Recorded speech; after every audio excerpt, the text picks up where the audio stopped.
So let's talk about two words that can help you manage and master your anxiety.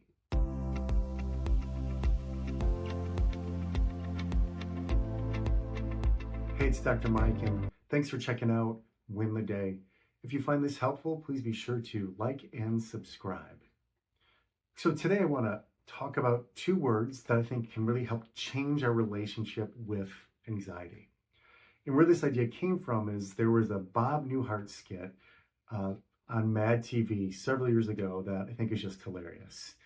And so Bob Newhart is a therapist, and this client comes in and she says that she's struggling with agoraphobia. And he says, two words that will help you deal with it.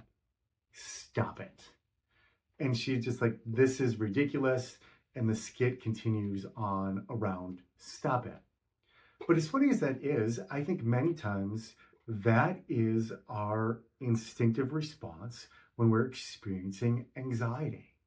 And that makes sense. If you struggle with anxiety, if you've ever had a panic attack, it's so difficult, it can be so overwhelming that our instinct is to try to figure out, how do we stop it? How do we make it stop? And how do we make sure it'll never happen again? But there's a paradox. The more that we try to stop anxiety, the more we try to get rid of it, the more likely that we have it. So if our efforts to stop, if our efforts to push away anxiety don't work, what else can we do? Well, here are the two words. Lean in. Lean in.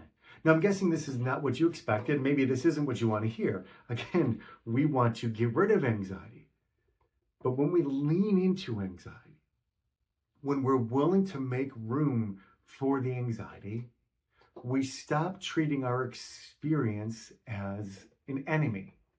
Now, leaning in doesn't mean that we want it. It means acknowledging that whether we want it or not, it's there. And so instead of struggling against it, which is really fighting with ourselves, which is kind of like fighting with our shadow, we can lean into it. We can learn how to be with it. We can shift our relationship with anxiety so that it's no longer an enemy. Now, that doesn't mean it's a friend, but something really powerful happens as we lean in. When we start to lean into anxiety, our life becomes less about anxiety.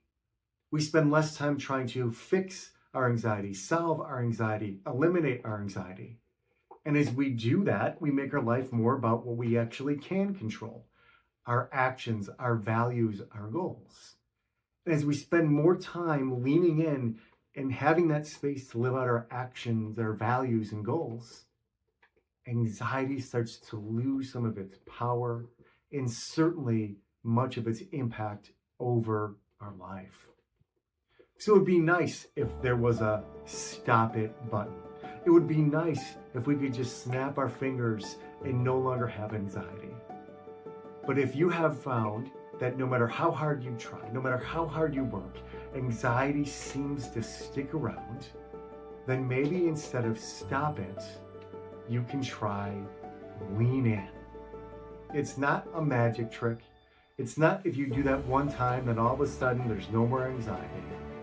But as you build up that lean in muscle, as you build up that willingness to experience the sensations of anxiety, I think you'll find that anxiety's hit starts to become less impactful.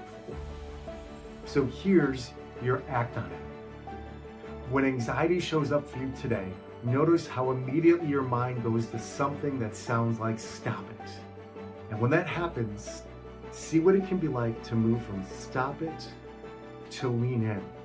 Notice how that changes your experience and how that's a starting point to change your relationship with anxiety so you can have more freedom, more flexibility, and more vitality.